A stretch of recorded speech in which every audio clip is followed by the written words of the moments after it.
when they do. Judiciary member Ted Lieu is here. Welcome back to Primetime, Congressman. Good to have you. What do you expect about the findings from Mueller? What do you get? What do we get? Thank you, Chris, for your question. Taxpayers funded this investigation, and we have a right, both Congress and the American people, to see the entirety of the investigation, minus any classified information. To have just a mere summary is completely not acceptable, especially if the Department of Justice takes the position that we can't indict a sitting president, therefore Congress is the only arm that can hold him accountable. Well, we need to know all the facts and information, so they can't just not give us the information. What if he gives you something but says only you guys get it? I think if it's classified, I can see why that should not be shared, but I don't see what the principle is that you give Congress information that is potentially alarming, and then we can't share that with the American people. I don't think that would be tenable. The regs are gray. You know, and the irony of ironies, these were written by Clinton folks, 1999, in reaction to what happened during the Starr probe. And the independent counsel statute ran, they didn't renew it. They wrote these regs instead.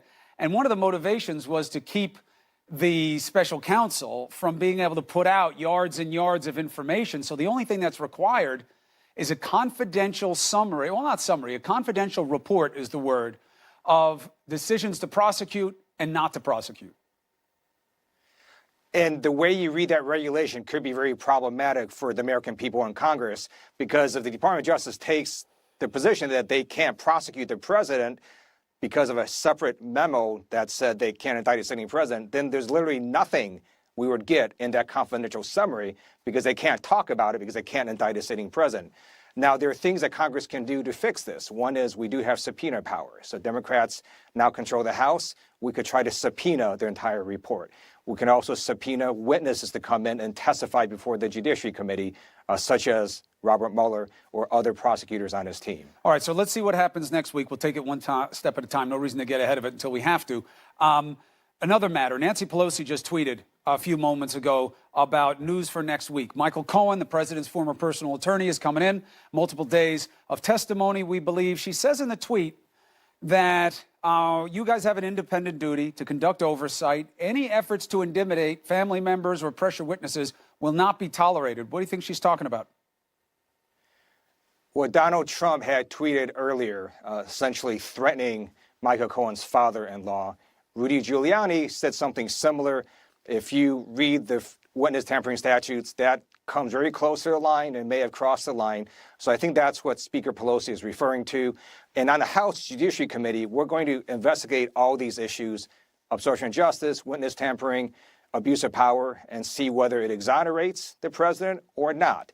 But the Congress has a different oversight responsibility than the special counsel. They're just interested in, did someone commit a crime?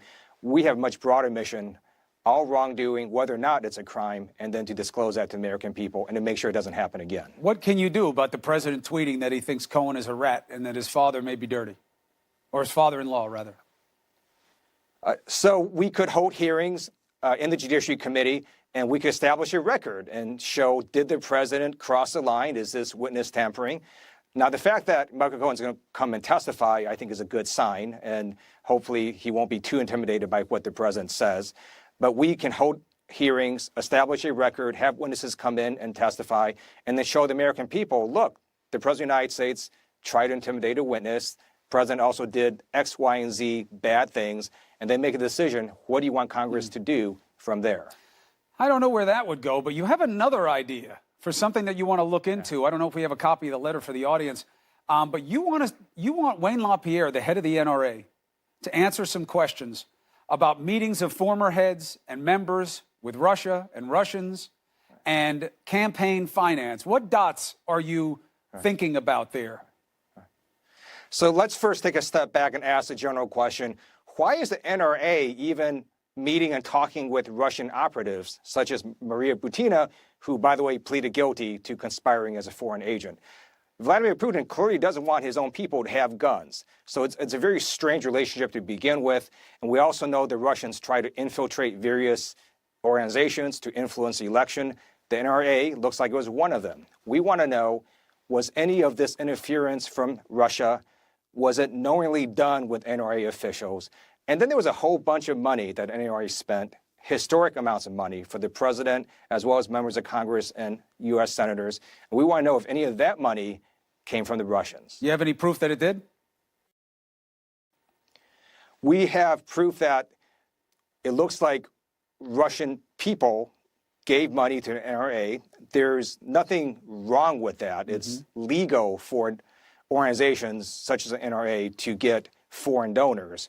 What would be illegal is any of that money somehow ended up in a separate account that was used in political campaigns. So we're trying to figure that out.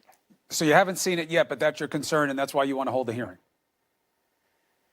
Correct. Well, we also know that based on public reporting, there's been internal emails that show the NRA was much more involved than they had publicly stated. The NRA actually had said that Wayne LaPierre wasn't so much into this 2015 Moscow trip. And then these internal emails show that actually the NRA helped set that trip up. So we want to know why there's that discrepancy as well. Impeachable offenses. That's what this is going to come down to with the Mueller probe. I don't anticipate any last-second huge prosecution moves from Mueller, especially if the reporting is right and this is going to wrap up sooner than later.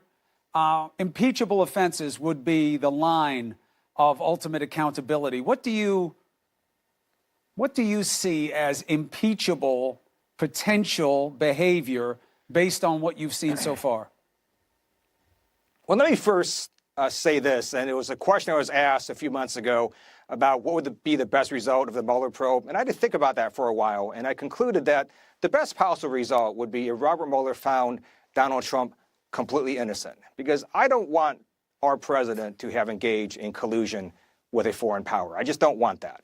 Now, if the report comes out and exonerates Donald Trump, we move on. If it doesn't, if it basically says, hey, we would have indicted Donald Trump for these offenses, but for the fact that there's a policy memo saying we can't, then I think Congress has to really look at these issues and decide what to do with whatever offenses the Robert Mueller investigation reveals. Separate from that, the House Judiciary Committee and other committees in Congress will investigate other aspects of potential wrongdoing, such as obstruction of justice, witness tampering, abuse of power. And then one more layer in all of this. Well, it's pretty clear to me that if you just read the obstruction statute, it's very broad. It says you don't actually have to obstruct justice. You just have to endeavor to influence a federal investigation with corrupt intent. Donald Trump fired, correct. When Donald Trump fired James Comey and then went on national TV a few days later and said he did it because of the Russia investigation, that looks like textbook obstruction of justice. We'll see what except how Mueller can he has to say. obstruct by making a move on a legal proceeding that he has complete authority to make? Because what he would be doing is trying to influence that federal investigation. And that investigation wasn't just against Donald Trump. As we have seen, that investigation has now ensnared a lot of individuals, several of which are going to prison or have already pleaded guilty. So clearly, it's not just obstruction of justice to him. It would have been to other investigations as well as other people. Well, it'll be interesting to see. In addition to this... Go ahead, please. Go ahead, Congressman. Yeah, there's one more layer to this. Regardless of what Robert Mueller's report shows, there are investigations out of the Southern District of New York. There are state attorney general investigations. So this is going to keep on going to make sure that all the possible crimes that Donald Trump and his associates may have engaged in will be investigated. And also, it doesn't have to be crimes. The mandate to Mueller was about contacts and coordination. You guys in oversight. It's not just criminal behavior. It's what was done, who lied, why, whether it rises to a crime or not is somewhat ancillary to that probe of the American people finding out who did what and why. Congressman Ted Lieu, thank you so much. Important days ahead.